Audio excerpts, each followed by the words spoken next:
মা রাস্তার দিকে তাকাই রে, হাজার মানুষ দেখা যায়, আমার আব্দুর রহমান কেন দেখা যায় না? মার নজরে পড়ে গেল, পাগলার মতন করি দৌড়ে আসতেছে আব্দুর রহমান বাড়ি ঘাটের সামনে। দৌড়ে আসি, মার চেহারা দেখি, মার পায়ের মধ্যে পড়ে যায়। মা, আমার সোনা আব্বুটা কোথায়? মা বলছি, সোনা রে, ওই যে বাড়ির ভিতরে দেখ, তোর সোনা আব্বুর জন্মের গোসল দিয়েছে, মুসুরির তলে ঢাকি রাখ। হযরতে মুসা নবী তাফসীরে আছে রে, একদিন চলে যাবে তুর পাহাড়ের দিকে। যেতে যেতে হযরতে মুসা নবী সামনের দিকে যায়, দেখে একটা খোলা ময়দান দেখা যায়। খোলা ময়দানের মধ্যে একটা পাখি সুন্দর দেখা, পাখিটার গায়ের মধ্যে লেখা আছে আল্লাহর নাম। পাখিটার গায়ে আল্লাহর নাম, পাখিটা পায়খানা খায়। নবীজির শরীরের পরিতে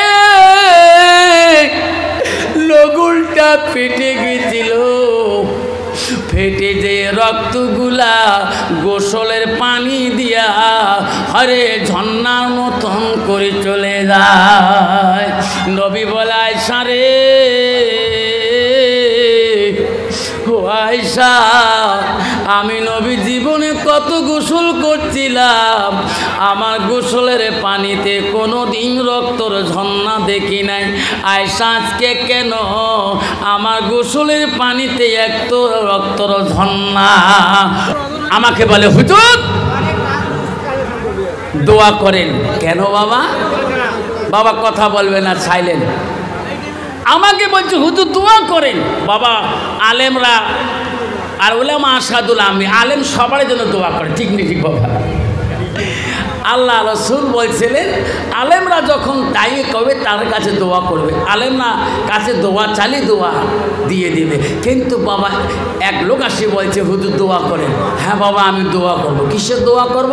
হুজুর আল্লাহ দিলে তোমার দোয়ায় 5টা বেটা আল্লাহ দিছে। বেটা কে দিয়েছে গো? আল্লাহ। জোরে করে, বেটা কে দেয়? বেটি কে দেয়? আল্লাহ দেয়। আল্লাহ কাকু বেটি দিয়ে সন্তুষ্ট করছে, হাসি খুশি বানাইছে, কাকু ছেলে দিয়ে সন্তুষ্ট করে হাসি খুশি বানিয়ে দিয়েছে। আমাকে বলছে, হুজুর আমার 5টা ছেলে, আল্লাহ দিলে হুজুর 4টে মানুষ হয়েছে হুজুর, আর একটা মানুষ করতে পারলাম না। কেন বাবা? হুজুর বড় ছেলেটা না শিলিগুড়ি বড় গাইনোর ডাক্তার, দোয়া করে। হ্যাঁ ভালো কথা। 2 নম্বরটা তো হুজুর 2 নম্বরটা না বড় ইঞ্জিনিয়ার, বিশাল ইঞ্জিনিয়ার, যে কোনো বিল্ডিংয়ের কাজ আমার ছেলের কাছে আছে, ভ্যাঁ ভ্যাঁ করে। 3 নম্বরটা 3 নম্বরটা মাস্টার হুজুর, আর 4 নম্বরটা পুলিশ। 5 নম্বরটা হুজুর প্রাইমারি স্কুলে না ক্লাস 2তে 3 বার ফেল করছে। এটা মানুষ করতে পারলাম না। হুজুর দোয়া করে একে নিয়ে যা গিদেরি মদিনাতুল উলুম নিয়ে যা কিছু মুন্সি মানসান বান্নাস। কি বললে? মুন্সি এবং মানসা। হুজুর বলে দোয়া করব। এখন ছেলেটা নিয়ে আসলো হুজুর, সেই জন্য ছেলেটাকে আনলাম। 4টে বেটা নিয়ে কত গৌরব করি সিতাই বাজারে, কত নেতাজি বাজারে, বড় মোচায় যাই, গিদাড়িতে বত্তসামটায় 4 দোকানে গল্প করি। এই ছেলেটা নিয়ে আমি মান সম্মান পাইলাম না, এটা আমি মদিনাতুল উলুম মাদ্রাসায় দিয়ে মুন্সি বানাইতে চাই। হুজুর বলে দোয়া করব। মুন্সি যখন বানাইতে চান আমি কেন দোয়া করব না? আরে বাচ্চা মাদ্রাসায় দিল 70 বাবা, মাদ্রাসায় যখন এডমিশন করে দিল বলল হুজুর নতুন মাদ্রাসায় আমার আব্দুর রহমান, আমার আব্দুর রহমানের নাম যতক্ষণ পর্যন্ত কোরআনের হাফেজ হবে না, কোরআন পড়া জানবে না, অতদিন পর্যন্ত না ছুটি দিবেন না। হুজুর বলল বাবা ব্যাপারী সাহেব, আমার কামে হলো মাদ্রাসায় বাচ্চারাকে আনি কোরআন শিক্ষা দেওয়া, যেরকম সুবহানাল্লাহ। এখন দেখবেন বাবা, যেলে বাচ্চা মাদ্রাসায় যায় না ওলে কিন্তু ব্রিলিয়ান বাচ্চা দেয় না। যেলে ভালো ছেলে না ওলে সায়েন্সে পড়ে। আমাদের আসামে, তোমাদের বাংলায় নেই, আমাদের আসামে আছে। যেটা ভালো ছেলে ওনার জন্য 2-3টে প্রাইভেট থাকে স্পেশালি, আর যেটি একটু নর্মাল তার জন্য একটা থাকে, যেটা মানে একেবারে জলজলা ওইটি নিয়ে যায় মাদ্রাসায়। যেটা মানে মেমোরির কিছু নাই, ভাইরাস ঢুকে গেছে। আলিফ করতে আলিশ কয়, বিয়ে করতে বালিশ কয়। এখন হুজুর করে তুই তো মানুষ হোস নাই, তোর আব্বা ছুঁয়ে গেছে, তো কোরআনে হাফেজ বানা পাড়াইতে হবে। কয় হুজুর পড়ান। আলিশ কয়, আলিশ করতে আলিশকে ফলে বিয়ে করতে বালিশ কয়। হুজুরকে মুশকিল, হুজুর কি নেইতে কি নেইতে কি নেইতে যখন সুবহানাল্লাহ। এখন কোরআন শরীফ হাতে দিয়ে দিল। এখন ওই দিন থেকে ছেলে কোরআন নিয়ে কয়, হুজুর আমি তো আম্মাকে 30টে সূরা মুখস্থ করলাম, আজকে কোরআন হাতে নেব। হুজুর বলেন তাহলে তুমি শুরু করে দাও। কি? আলিফ লাম মিম।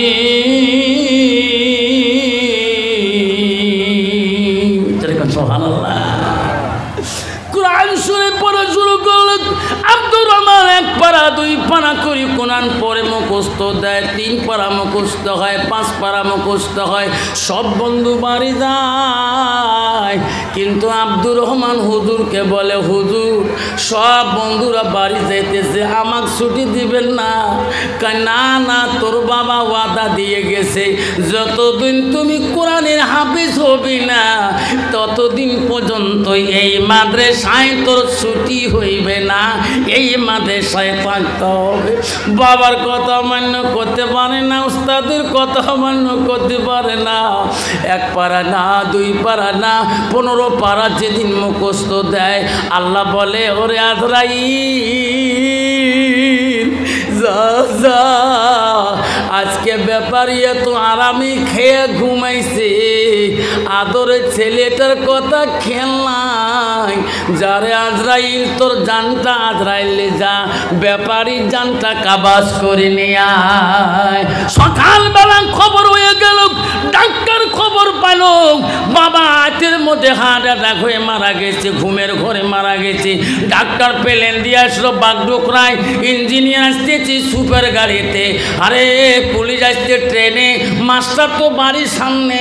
4 ভাই এসে গেল। ইঞ্জিনিয়ার ফোন করে বলে, দাদা রে তুমি ডাক্তার মানুষ, বোম্বাই থেকে আসতেছ, বাবার 3 কাফন, যেটা কাফন কিনে আনবে রে ভাই। এত সুন্দর দামি কাফন আনবি, গিদেরই যাতে এমন কাফন পিনি কেউ যাতে কবরে যায় নাই, এইরকম দামি কাপড় আনবি। আর ইঞ্জিনিয়ার আমি ওই রকম দামি কাপড় কিনে পেলে নিয়ে উঠছি। ইঞ্জিনিয়ার বলছে, ভাই রে আমি এত দামি এত নিচ্ছি, বাবার গায়ে আমি আজকে মাকে দেব। 4 ভাই এসে গেল, হায়রে গোসল শুরু করে দিল। হায়রে ইঞ্জিনিয়ারের মা দেখতেছে, হায়রে ডাক্তার আসলো, ইঞ্জিনিয়ার বেটা আসলো, হারে পুলিশ বাড়ি আসলো, মাস্টারও তো বাড়ি। হায়রে গোসল শেষ হয়ে যায়, আমার আব্দুর রহমান পাগলা কেড়ে আসে না, ইনার বাবার খবর কি জানে না। ও ইমাম সাহেব, আমার স্বামী ব্যাপারীর গোসল হয়েছে, হ্যাঁ চাষিমা গোসল হয়েছে, খবরদার আমার স্বামীর জানাজার আপনি দিতে পারবেন না, কারণ আমার আব্দুর রহমান পাগলা বেটাটা ওনার আব্বার মরণের খবর জানে কি না। রে ইমাম, ডাক্তারকে পেটে রাখছি, ইঞ্জিনিয়ারকে পেটে রাখছি, এই পুলিশকে পেটে রাখছি, আমি মাস্টারকে এই পেটে রাখছি, পাগলা আব্দুর রহমান ওই বেটা আমি মা 10 মাস রাখছি। যা ইমাম সাহেব যা, যতক্ষণ পর্যন্ত আব্দুর রহমান আসবে না অতক্ষণ আমি জানাজার দিতে দেব না। ব্যাপারীর মরার আগে আমাকে বলে নাই ওনাকে কোন মাদ্রাসায় ইলম শিখাইতে দিয়েছে। ইমাম বলে চাচি আম্মা আমি ভালো করে জানি অমুক মাদ্রাসায় তুই এটা আমি জানি, তাহলে মাদ্রাসায় ফোন করো, আমার আব্দুর রহমান আসবে, তারপরে ব্যাপারী স্বামীর আমার জানাজার হবে। ইমাম সাহেব দৌড় মারলেন মাদ্রাসার হেড হুজুর, ফোন লাগাইয়া দিলেন, কে তুমি? বলে হুজুর আমি সেই গিদারি মদিনাতুল থেকে বলছি হুজুর, ব্যাপারী ইন্তেকাল হয়ে গেছে, আব্দুর রহমান আছে কি না? ক্লাসে উনি কোরআন ক্লাসে কোরআন মুখস্থ দিছে, ওনাকে ডাকে বলি দাও ওনার আব্বা ইন্তেকাল কত রাতে হয়েছে।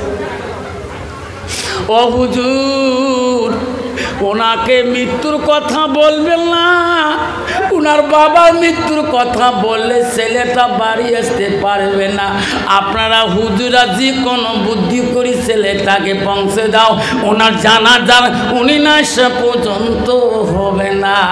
হুজুর ডেক দিয়ে বলল, বড় হুজুর বলল, আব্দুর রহমান বাবা তুমি অফিস রুমে আসো। ওস্তাদজি কেন ডাকেন? আমি কোরআন মুখস্থ হাফেজ সাহেবকে আমি দিছি। কয় বাবার মুখস্থ দেওয়া লাগবে না, অফিসে আসো। কেন ওস্তাদজি ডাকলেন? রায় বাবা প্যান্ট পরি নাও, পাঞ্জাবি ভালো করে গায়ে দিয়ে নাও, আমি তোকে সঙ্গে নিয়ে তোর বাড়িতে যাব। আব্দুর রহমান ওস্তাদজি এদিন থেকে অ্যাডমিশন হয়েছি, আমার বাড়ি যাওয়ার পারমিশন আপনি একদিনও দেন নাই, আজকে কেন বা আমাকে নিজে নিয়ে যান? আমার বাড়ির কোনো দুর্ঘটনা হয়েছে নাকি? আমার আব্বার কোনো ঘটনা হয়েছে না? আমার মার কোনো ঘটনা হয়েছে? ওস্তাদ মুখের দিকে তাকে বলে, রে এখনই যদি মৃত্যুর কথা বলি ছেলেটা হাফেল হয়ে যাবে। বলে না বেটা তুমি আমার গাড়ির পিছনে বসো, আমি তো সব কথা পরে খুলে বলবো। ওস্তাদের গাড়ির পিছনে বসি কান্দে, রে ওস্তাদ কেন আজকে আমাকে যাচ্ছি আমার বাড়িতে নিয়ে যেতে বলে? আমার মনে হয় আমার বাড়িতে কি বা দুর্ঘটনা হয়েছে। গাড়ির পিছনে যায়, ব্যাপারীর বাড়ির কাছে জেলা আব্দুর রহমানের বাড়ির কাছাকাছি পৌঁছে যায়, দেখে হাজার হাজার মানুষ টুপি মাথা দিয়ে যায় ব্যাপারীকে মাটি দিয়ে। ওস্তাদজি আমার বাড়ির এত মানুষ টুপি মাথায় দিয়ে কেন যায়? আমার বাড়িতে কি হয়েছে? ওস্তাদ বলে, বেটা রে তোর বাবা গত রাতে ইন্তেকাল হয়েছে, এই মানুষগুলা তোর বাবা জানাজারে শরীক হইতে চায়। গাড়ির থেকে লাফ দিয়ে ঝাঁপ দিয়া বাড়ির দিকে দৌড়ায়। মা রাস্তার দিকে তাকাই রে, হাজার মানুষ দেখা যায়, আমার আব্দুর রহমান কেন দেখা যায় না? মার নজরে পড়ে গেল, পাগলার মতন করি দৌড়ি আসতেছে আব্দুর রহমান বাড়ির ঘাটের সামনে। দৌড়ি আসি, মার চেহারা দেখি, মার পায়ের মধ্যে পড়ে যায়, মা আমার সোনা আব্বুটা কোথায়? মা বলছি, সোনা রে ওই যে বাড়ির ভিতরে দেখ, তোর সোনা আব্বুর জন্মের গোসল দিয়েছে, মুসুরির তলে ঢাকি। আব্দুর রহমান দৌড়ে যায়, সোনা আব্বুর কাছে ডাকায়, আব্বা গো আমাকে মানুষ করতে পারো নাই, আব্বা আজকে আমি তোর জন্যে 15 পারা কোরআনের হাফেজ হইলাম, আজকে আমার কোরআন শুনবি না? আমি মুখস্থ শোনাবো আব্বা, আজকে আমার কোরআন শুনবি না? বড় ভাই ডাক্তার বলে, ইঞ্জিনিয়ার বাবার জানাজাটা দে। ইঞ্জিনিয়ার কয় আমি তো এই বিদ্যা আমার জানা নাই।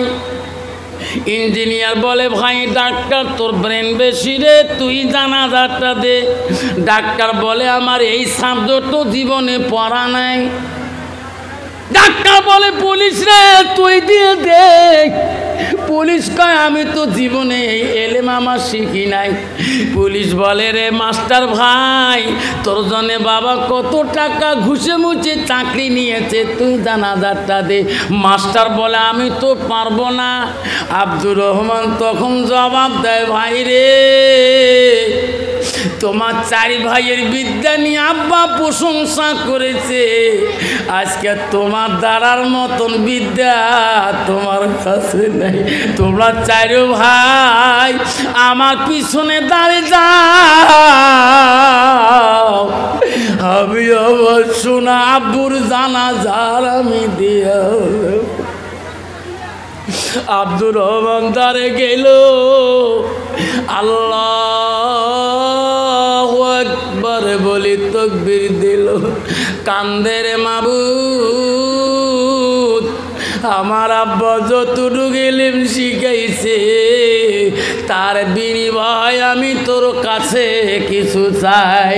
রসুল বলো আওলাদুন সালিহুন ইয়াদুলাহু, নিঃসন্তান যখন কিছু চায় বাবা আমার জন্য যখন চায় ওই সন্তানের দোয়া কোনো দিন ফিরত যায় না। যেরকম সুবহানাল্লাহ নাই তাকবীর। বাপজন আমার সোনার চামড়া আব্দুর রহমান দ্বিতীয় তাকবীর দিতেছে, দুই চোখের পানি দিয়ে বুক ভিজি ভিজি কেঁদেছে। তৃতীয় তাকবীর যখন দেয় আল্লাহ বলে ফেরেশতারা যারে ফেরেশতারা যা, আমার আব্দুর রহমান চতুর্থ তাকবীর নাই দিতে ওনার বাবার কবরটা জান্নাতের বাগান করে দাও। যেরকম সুবহানাল্লাহ। আব্বাজন আমার শোনার চানরা আজকে ওই ছেলেটা যদি কোরআন পড়া জানতো, ওই ছেলেটা হাতে কোনো দিন বাবা তাস থাকতো না। আজকে ওই ছেলেটা যদি কোরআন পড়া জানতো ওই ছেলেটা কোনো দিন মদ খাইতো না। আজকে ওই ছেলেটা যদি কোরআন পড়া জানতো ওই ছেলেটা কোনো দিন গাঁজা খাইতো না। ওই ছেলেটা সমাজের ইসলামের কোনো দুর্নীতি কাম করতো না, কারণ আল্লাহকে তুমি ভয় করতো। যখন ঠিক না ঠিক আল্লাহ নবী বলে মান সালাকা তারিকান ইলতামিসু ফি ইলমান, নবী বলো তোরা যদি এলেমে রাস্তা যদি তালাশ করতে চাও, অনুসন্ধান করতে চাও, তাহলে তুমি সেই রাস্তায় যাও।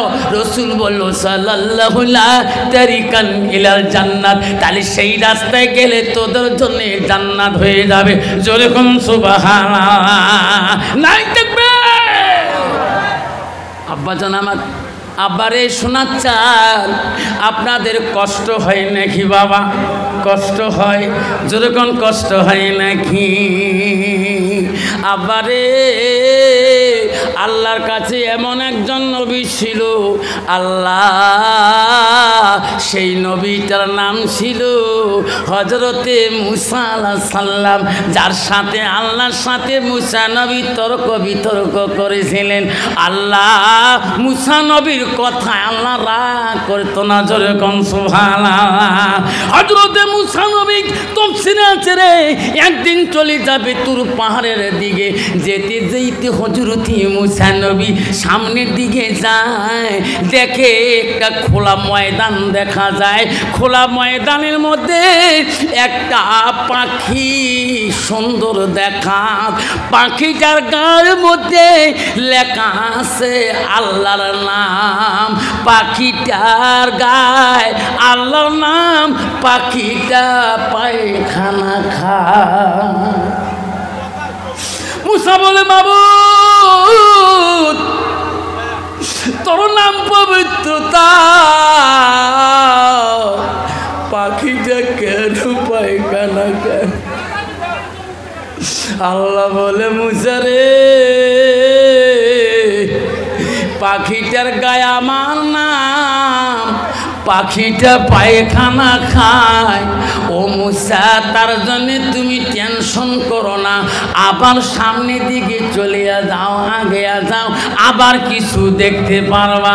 হযরতে মুসা নবী ওই পাখি ছাড়ি চলে গেলেন, গেতে গেতে দেয়া দেখে একটা না 7টা কুয়া। ইন্দিরা কুয়া বোঝেন বাবা, ইন্দিরা বোঝেন পানি তোলা যে কি কন তোমরা কুয়া কর না, কুয়া 7টা কুয়া একসঙ্গে দেখে। প্রথম কুয়ার পানি উতলিয়া উতলিয়া বাবা 5টা কুয়ার উপর দিয়ে 7 নম্বর কুয়াতে পানি পড়ে, আর 5টা কুয়াতে এক বিন্দু পানি পড়ে না। আল্লাহর কাছে মুসা বলে, আল্লাহ এই কেরামতি তো আমি কোনোদিন দেখি নাই। আল্লাহ 5টা কুয়ার উপর দিয়ে পানিটা কেমন করে যায়?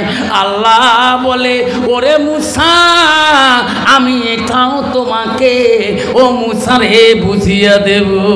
ওই পাখিটা গায় আল্লাহ নাম, পাখিটা কেন পায়খানা খায়? ও মুসা তুমি কি শুনবি না? মুসা বলো, আল্লাহ আমি শুনবো। কন্ত বাবা তোরা শুনবেন কি না? কে কে শুনবেন হাত তুলি দেখায়, তকবীর লাগায়, না থাকবেন।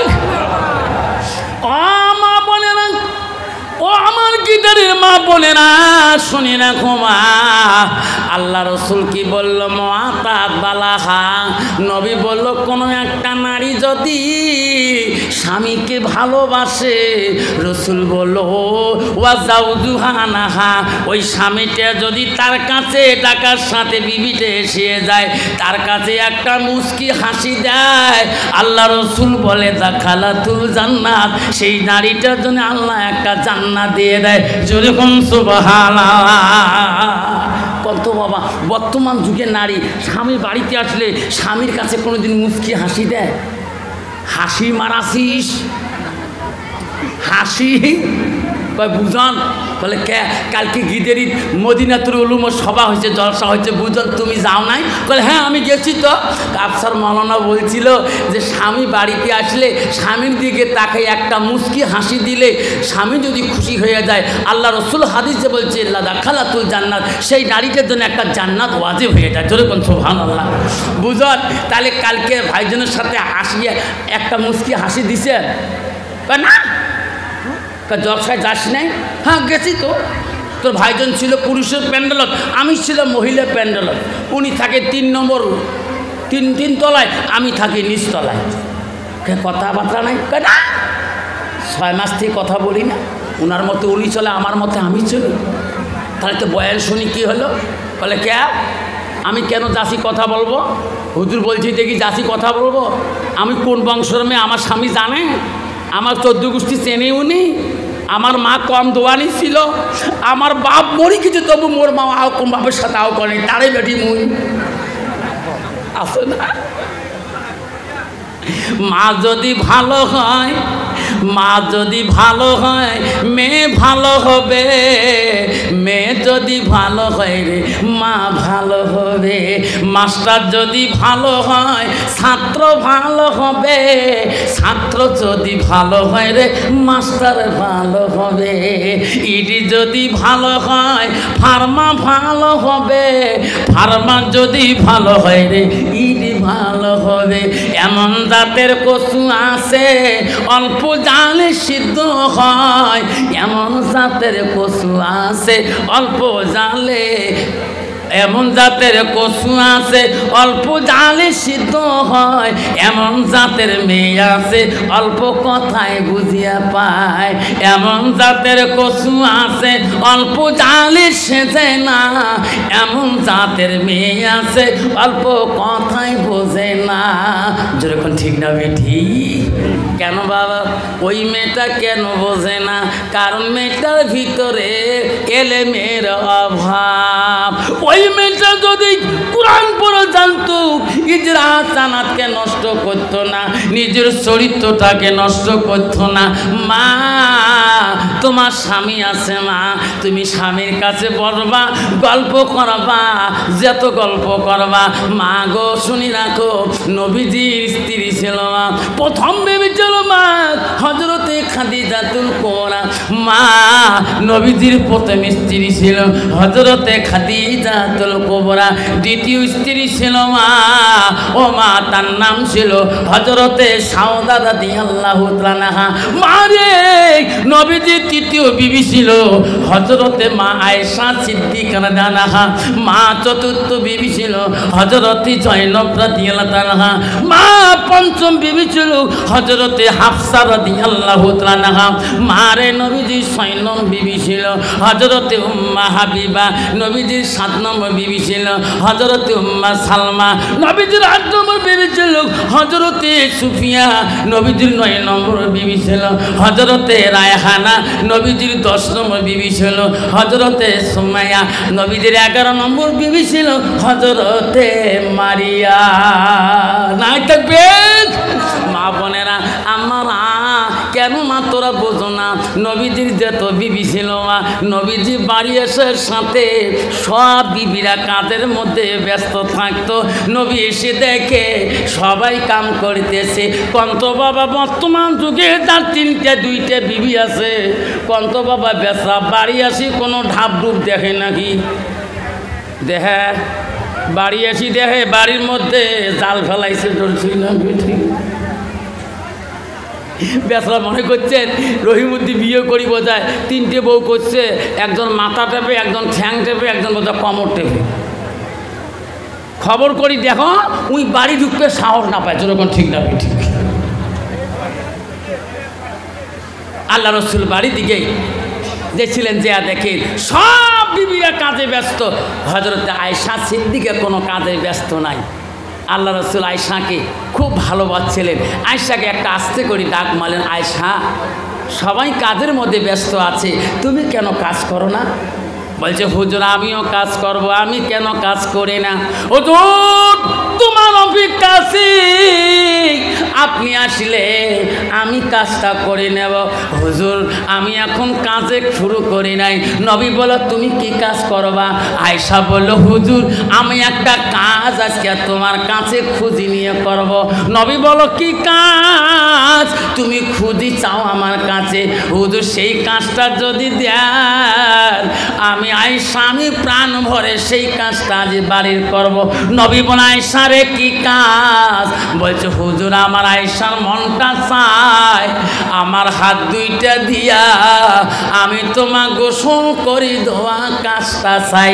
যেরকম সুবহানাল্লাহ নাই থাকবে কন্ত বাবা বর্তমান যুগের নারী স্বামী গোসল করে দিবে।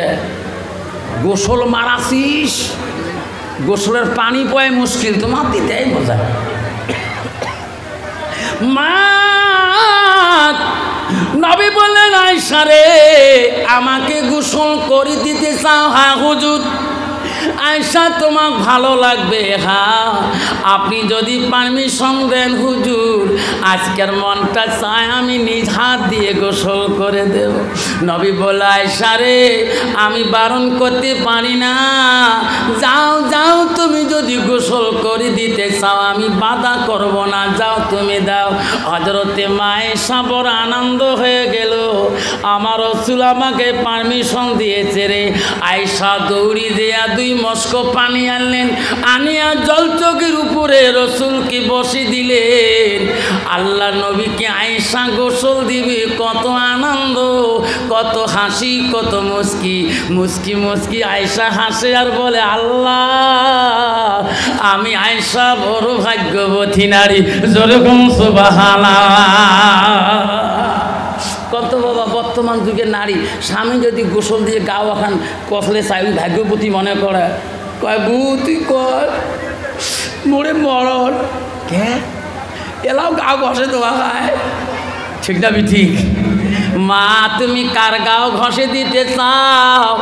তোমার স্বামীর গাও যতবার বলাবা ও মা তোমার হাতটা দিয়ে তোমার স্বামীর গাও যতবার নাড়াচড়া করবা মা, মা কিয়ামতের ময়দানে তোমার কোনো কারণে যদি জাহান্নামে যেতে হয় তোমার সর্ব অঙ্গগুলো জ্বলে যাবে, কিছু কিছু অঙ্গ তোমার জাহান্নামে জ্বলবে না। আল্লাহর ফেরেশতা বলবে আল্লাহ এই নারীটা জাহান্নামে সব অঙ্গ পোড়া গেল, হাত দুইটা কেন মাওলা পোড়া যায় না? আল্লাহ বলবে রে ফেরেশতারা এই হাত দুইটা দিয়ে মোহাব্বতে স্বামীকে ভালোবাসা দেখাইছে, ও স্বামী দোয়া করছিল ওই হাত দুইটা আমার জাহান্নামের আগুন স্পষ্ট করতে পারে না। যেরকম সুবহানাল্লাহ নাই থাকবে মা বোনেরা। হযরতে মায়েশা সিদ্দিকা পানি আনি গোসলের ব্যবস্থা করলেন, নবীজি গার মধ্যে পানি দেয়, আয়েশা বড় আনন্দ বড় খুশি হয়ে গেল।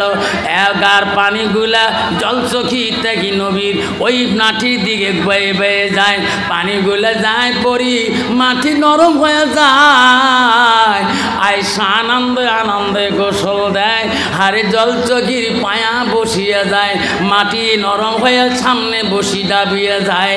আয়েশা পানি দিয়ে খেল থাকে না, নবীজি লক্ষ্য করে দেখলো সামনের জলচকির পায়া দাবি গেল, নবী আস্তে করে পিছন দিকে সরে বসলেন, সামনের জলচকির পায়া ভেসে গেল। আয়েশার খেয়াল ছিল না, ওই সময় গোসল দিতে দিতে আয়েশা আম্মা জনের পা জলচকির পায়ার নিচে চলে গেছে। নবী যখন সামনের দিকে এগিয়ে বসছিল, আয়রে আয়েশা আম্মা জনের বুড়ো আঙুলটা ডান দিকের জলচকির ফাঁসের মধ্যে আটকে গেছিল। আল্লাহ নবী স্ত্রী হযরতে মা কোনো টানাটানি করে নাই, নবীজির শরীরের বলতে লগুলটা ফেটে গেছিল, ফেটে যে রক্তগুলা গোসলের পানি দিয়া হরে ঝর্ণার মতন করে চলে যায়। নবী বলে আয়েশা রে